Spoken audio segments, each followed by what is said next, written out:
Hello and welcome to my channel. तो आज का हमारा टॉपिक रहेगा कि विंटर गार्डन के लिए क्या-क्या तैयारियां हम अपने गार्डन में कर रहे हैं। तो ये एक छोटा-सा गार्डन का ओवरव्यू मैं आपको दिखाती हूँ और साथ में ये भी दिखाऊँगी कि अभी जैसा कि विंटर्स स्टार्ट हो गए हैं, 15 नवंबर बीत चुका है, तो अब हमारे गार्डन में तैयारियां चल रही हैं। नए-नए सैपलिंग और सीडलिंग्स जो भी हम लाते हैं विंटर्स में, उसे हम कैसे हम रिपोर्ट करेंगे, आगे के वीडियो मेरे और भी आएँगे। तो अभी तो बस एक ये चिट-चैट है और थोड़ा-सा आपको दिखा देती हूँ कि ये समर गार्डन का लास्ट व्यू आप समझ लीजिए। अब तो पतझड़ आ जाएगा और ये सब जो फ्लावरिंग हो रही है, ये मॉर्निंग ग्लोरी और इस तरह से जो भी है अभी अब ये खत्म होने पे हैं और इसके बाद हमें विंटर्स की प्रिपरेशन करनी है। और ये देखिए एक छोटा-सा ओवरव्यू आपको दे दूँ।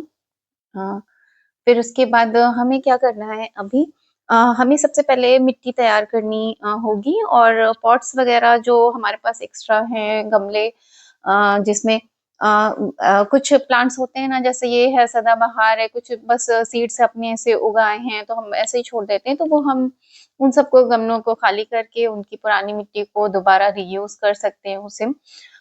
उसको एक आप उन गमलों को पलट के उनकी मिट्टी आप निकाल लीजिए और उन्हें धूप में धूप दिखा दीजिए 1-2 दिन की धूप में रख दीजिए। फिर उस मिट्टी में हम थोड़ा-सा कंपोस्ट और अगर मिट्टी हमें सख्त लग रही है, तो उसमें थोड़ा-सा राइस हस्क या फिर रेत जो होती है, जो हमें मिलती है नदी वाली रेत, वो ऐड कर देते हैं थोड़ा बहुत। अगर ऐसा लगता है कि सख्त है, अदरवाइज़ पुराने गमले की मिट्टी अगर आपकी अच्छी है, तो आप उसमें सिर्फ़ बस थोड़ी-सी कंपोस्ट ऐड करके आप नए पौधे लगा सकते हैं और पौधे लगाते टाइम बहुत ज़्यादा कंपोस्ट डालने की ज़रूरत नहीं। ये देखिए गैलार्डिया का फ्लावर है, तो गैलार्डिया ऐसा है ना कि वो विंटर्स में भी बहुत अच्छे से फ्लावरिंग करता है, सारा साल ही फ्लावरिंग करता है और एक के मतलब उससे सीड गिरते रहते हैं और नए-नए प्लांट निकलते रहते हैं। तो आप इसे लगा सकते हैं, अभी भी लगा सकते हैं, वैसे तो गर्मियों में भी अच्छी फ्लावरिंग करता है। ये देखिए ये कनेर, ये देसी वाला कनेर है जो सड़क के किनारे आपको अक्सर दिख जाता है। तो ये कटिंग से भी बहुत ईज़िली लग जाता है, तो आप इसे लगा सकते हैं। और ये कुछ अपराजिता के सीड्स डाले थे, तो वो भी निकली हुई है, ये देखिए। अपराजिता बहुत ईज़िली, ये ब्लू वाले फ्लावर ये जो हैं, ये अपराजिता है। तो ये सब अब इनके सीज़न जा रहे हैं, इसमें सीड्स बनी होंगी आपके साइप्रस वाइन में, मॉर्निंग ग्लोरी ये देख रहे हैं आप मॉर्निंग ग्लोरी। तो इस टाइम पे आपको क्या करना है, इनके सीड कलेक्ट करके रख लेने हैं। और ये तो हरसिंगार का पौधा है और ये हरसिंगार की वो वाली वैरायटी है जो गमलों में भी होती है और देखिए इसमें सीड्स बहुत बन रहे हैं। हाँ, हरसिंगार तो अभी विंटर्स में बहुत अच्छे से फ्लावरिंग करता है, लेकिन सीड्स अगर ज़्यादा बन रहे हों तो आप सीड्स निकाल दीजिए ताकि फ्लावरिंग अच्छी सी हो। और ये इक्ज़ोरा है, इक्ज़ोरा भी विंटर्स में डोरमेंसी में चले जाते हैं। अभी तो क्योंकि अभी तो धूप हो रही है अच्छे से, इसलिए अभी ये भी फ्लावरिंग कर रहे हैं, लेकिन इनको भी अब अ, डोरमेंसी में ही जाने का टाइम है। और ये देसी वाले गुड़हल, ये भी गर्मियों में अच्छी फ्लावरिंग करते हैं। तो अभी तो समर गार्डन में थोड़े बहुत मतलब जो भी फ्लावरिंग हो रही है, अब उनका लास्ट टाइम है।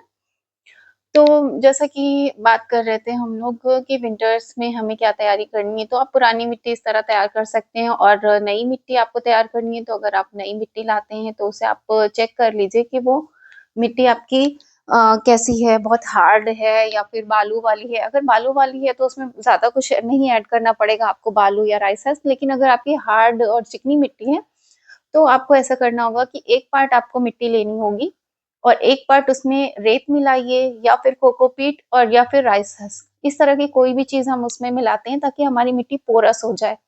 क्योंकि जो हम विंटर्स के सीडलिंग लाते हैं, सैपलिंग लाते हैं, उसकी मिट्टी क्या होनी चाहिए, एकदम पोरस सी होनी चाहिए, भुरभुरी जैसी होनी चाहिए ताकि जब हम वो छोटे-छोटे सैपलिंग्स लगाते हैं तो उनकी जड़ों को फैलने में आसानी मिले और ग्रोथ अच्छी हो पौधों में। तो गमलों की मिट्टी हमेशा ही पोरस बनानी चाहिए ऑलमोस्ट ज़्यादातर सारे ही प्लांट्स की। तो ऐसा, और एक पार्ट मिट्टी, एक पार्ट सैंड, जैसा कि मैंने कहा सैंड, रेत या कोकोपीट आपके पास जो अवेलेबल हो आप वो मिला लीजिए, और एक पार्ट आप कंपोस्ट ले लीजिए।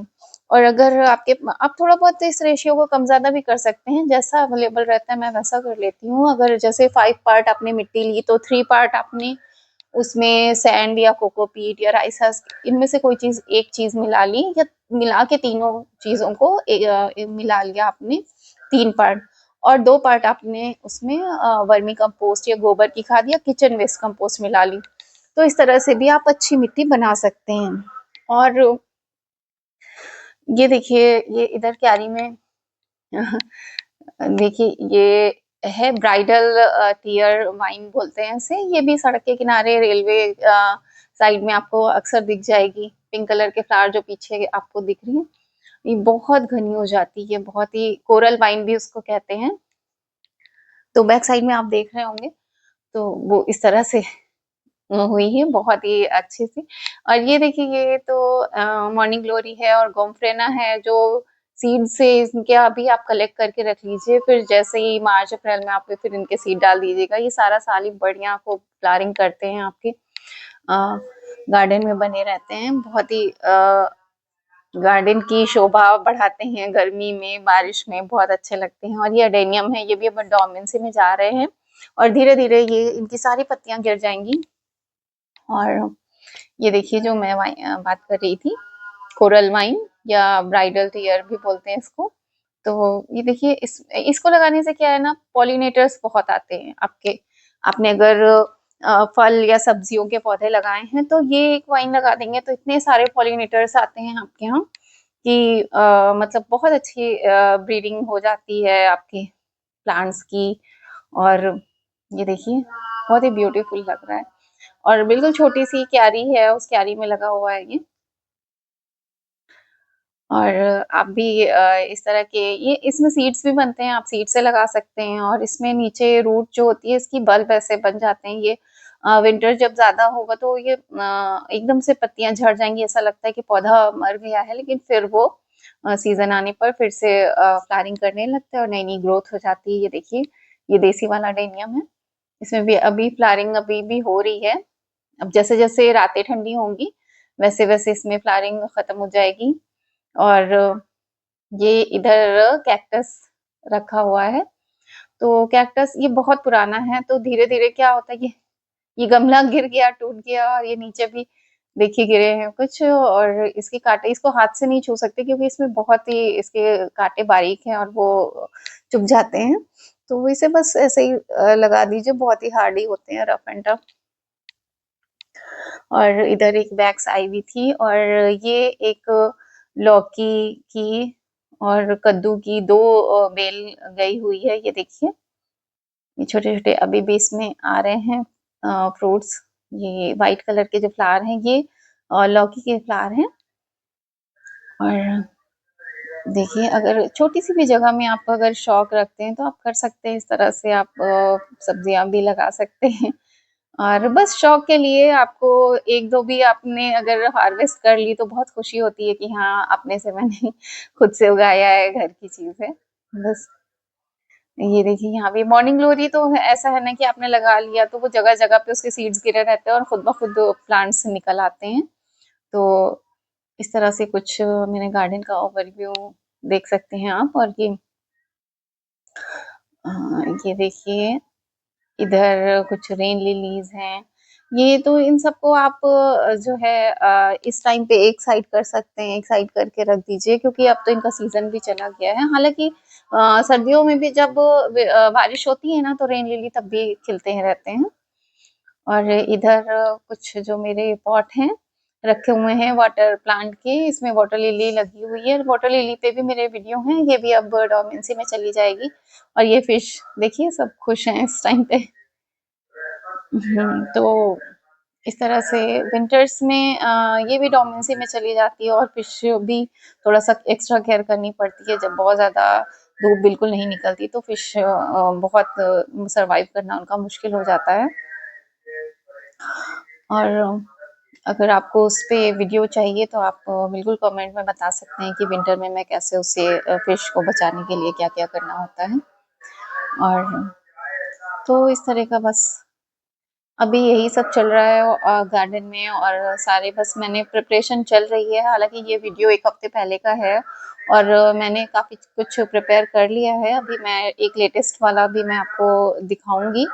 और विंटर की सैपलिंग अब मार्केट में अवेलेबल है, आप ला सकते हैं छोटे प्लांट, छोटे पौधे। और अगर आपको नहीं समझ में आ रहा है कि विंटर्स में हम क्या ला के लगाएँ, तो अगला वीडियो मेरा विंटर की मैंने शॉपिंग जो की है, तो मैं उसके ऊपर डालने वाली हूँ, ताकि आप भी अगर नर्सरी पे जाके, वैसे तो नर्सरी वाले खुद ही देंगे, लेकिन फिर भी आप अगर अपनी पसंद के चाहते हैं कि नहीं मुझे ये प्लांट्स लगाने हैं, तो उस तरह से आप वो वीडियो चेकआउट करिएगा, आगे आएंगे तो आपको आइडिया लग जाएगा मुझे कि कौन से प्लांट्स हम लगाना चाहते हैं अपनी बगिया में। और ये मॉर्निंग ग्लोरी देखिए, इनके कलर हैं डिफरेंट डिफरेंट, मेरे यहाँ कई सारे हैं। तो बस आप इसके सीड्स इस टाइम पे कलेक्ट करिए, और नहीं भी करते हैं तो भी क्या है ना कि ये जहाँ इसके सीड पड़े रहते हैं, फिर नेक्स्ट सीजन आने पे वो खुद ब खुद उगती रहती है। बस इस तरह से। और विंटर और खाद की जहाँ तक मैं बात करूँ, तो मैंने अब ऑर्गेनिक पे ही ज़्यादा मैं फ़ोकस कर रही हूँ। मैंने ज़्यादा केमिकल चीज़ों को अब मैं अवॉइड करती हूँ, भले ही हमारे फ्लावरिंग प्लांट हैं।